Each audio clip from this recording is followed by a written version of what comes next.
Let us take another problem.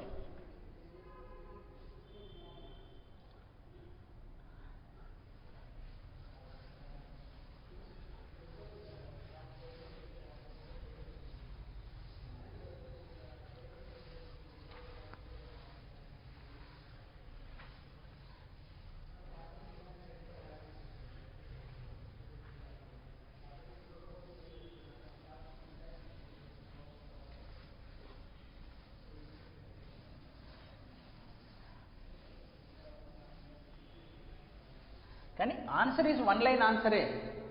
Idea వస్తే సరిపోతుందండి, 1 minute చేసేయచ్చు ఇవన్నీ. Let's say the problem next one will be 2 infinite plates. So this is the infinite plate 1, infinite plate 1 given a charge of q1 and another infinite plate given a charge q2. So infinite plate అంటే infinite plate ఏంటంటే disc of infinite రేడియసే కదా. Let's say now point p1 will be here, now let's say point p2 will be here, now let's say point p3 will be here. Find E at p1, p2 and p3, then 3. So to long the infinite non-conducting plates కూడా conductors అయితే మళ్ళీ చెప్పుకుందాం తర్వాత. Given a charges q1 and q2, now you calculate field at left of the system, in between of the system, right of the system మనం కనుక్కోవాలి. మనం నిన్న క్లాస్లో చెప్పుకున్నాం కదా, what is electric field due to a infinite disc అంటే sigma by 2ε naught వచ్చిందా. Sigma అంటే ఏంటి, దీని కరెస్పాండింగ్గా చార్జ్ కరెస్పాండింగ్గా సిగ్మా 1, దీని కరెస్పాండింగ్గా సిగ్మా 2 అంటే charge per unit area q1 by a1 అనుకుందాం, దీని కరెస్పాండింగ్గా q2 బై 8. అంతేనా, సిగ్మాలు వచ్చేసినాయి. ఇప్పుడు చూద్దాం దీనివల్ల ఇది పాజిటివ్లీ చార్జ్ కూడా యూనిఫామ్ ఫీల్డ్లా మనకు ఉండేది. సో దీనివల్ల లెఫ్ట్ సైడ్ ఇలా, రైట్ సైడ్ అంతేనా ఫీల్డ్ ఉండేది. ఇప్పుడు ఈ పాయింట్ దగ్గర దీనివల్ల ఫస్ట్ దానివల్ల కాంట్రిబ్యూషన్ ఎంత, E1 will be is equal to sigma 1 by 2ε. So దీనివల్ల E1 will be is equal to sigma 1 by 2ε0.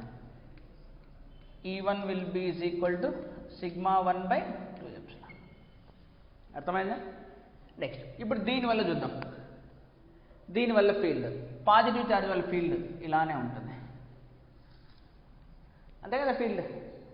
So ఇప్పుడు ఇక్కడ ఎంత ఉంటుంది ఫీల్డ్, ఈ డైరెక్షన్లోనే E2 will be is equal to sigma 2 by 2ε0. ఇక్కడ E2 will be is equal to sigma 2 by 2ε0. E2 will be is equal to sigma 2 by 2ε0. అంతేనా. ఈ రీజన్లో చూడు రెండు యాడప్ అవుతున్నాయి ఒకే డైరెక్షన్లో, ఈ రీజన్లో కూడా చూడు రెండు ఒకే డైరెక్షన్లో ఉన్నాయి యాడప్. మరి ఈ రీజన్లో చూడు E2 ఇటువైపు ఉంది, E1 ఇటువైపు ఉంది. ఓకేనా. బ్యాలెన్స్ కాకపోవచ్చు కదా, ఎందుకంటే sigma 1 is not same as that of sigma 2. Balance కాకపోవచ్చు, మనం చెప్పలేం. Suppose sigma 1 is greater than sigma 2 అనుకో, ఇటువైపు ఉంటుంది. Sigma 2 is greater than sigma 1 అనుకో, ఇటువైపు ఉంటుంది field. So first at point p1, electric field at point p1 will be is equal to sigma 1 plus sigma 2 by 2ε0. So left side, left of the system, completely left of the system.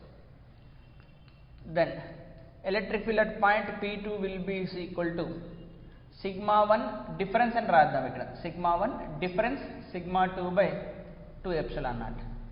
అంతేనా. sigma 1 minus sigma 2 అని ఉండొచ్చు, sigma, so anything, it can be left or it can be right depending upon.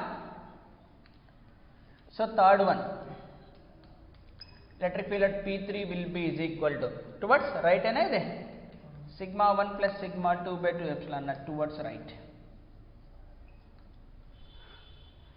అంతేనా. So special కేసులో మనం ఇది చెప్పచ్చు. What is the special case? Special case. So sigma 1 is equal to minus sigma 2 అంటే రెండు equal but opposite. ఒకటేమో plus charge, ఇంకోటేమో minus charge. అప్పుడేమవుతుంది? సో సిగ్మా 2 ప్లేస్లో ఏం పెట్టచ్చు? మైనస్ సిగ్మా 1 అంటే 0. సిగ్మా 2 ప్లేస్లో ఏం పెడతాం? మైనస్ సిగ్మా 1 ప్లస్ అయిపోతుంది అప్పుడు ఇలా. సో అప్పుడు ఏమవుతుంది? ఈ స్పెషల్ కేస్కి electric field at P1 will become 0, electric field at P2 will become so sigma 1/2 epsilon naught లేదా సిగ్మా 2/ε0 రెండు వస్తాయి. సారీ, ఎందుకంటే సిగ్మా 2 ప్లేస్లో ఏం పెడతాం? Minus of sigma 1 పెడతామా?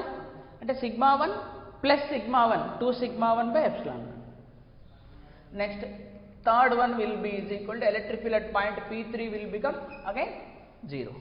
So this is the special case. అంటే ఎప్పుడైతే మనకి ఈక్వల్గా ఉంటాయో బట్ ఆపోజిట్ ఇన్ డైరెక్షన్లో ఉంటాయో అంతేనా.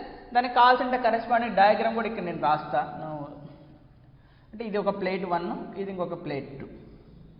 ఇక్కడ మనం ప్లస్ సిగ్మా ఇచ్చాం, ఇక్కడ మైనస్ సిగ్మా ఇచ్చాం. ఇక్కడ ఎలక్ట్రిక్ ఫీల్డ్ 0, ఇక్కడ ఎలక్ట్రిక్ ఫీల్డ్ 0. ప్లస్ నుంచి మైనస్కి ఎలక్ట్రిక్ ఫీల్డ్ ఉంటుంది అంతే కదా, కెపాసిటర్ లాగా. సో ఆ ఫీల్డ్ ఎంత వస్తుంది మనకు? ఏదర్ సిగ్మా 1/ε0 అని పెట్టు లేదా సిగ్మా 2/ε0 అని పెట్టు. ఇక్కడ 0, ఇక్కడ 0, మధ్యలో మాత్రం ఉంటుంది. అర్థమైందా? అది స్పెషల్ కేస్ అది. అర్థమైందా ఎలా అప్రోచ్ అవ్వాలి ఇలాంటి ప్రాబ్లమ్స్కి? ఇన్ఫినైట్ ఉన్నప్పుడు field will be same everywhere. So positive charge they are going towards right also, towards left also. Uniform fields అంటే ఇండిపెండెంట్ ఆఫ్ ద డిస్టెన్స్. ఏ డిస్టెన్స్ దగ్గరైనా ఒకటే ఫీల్డే.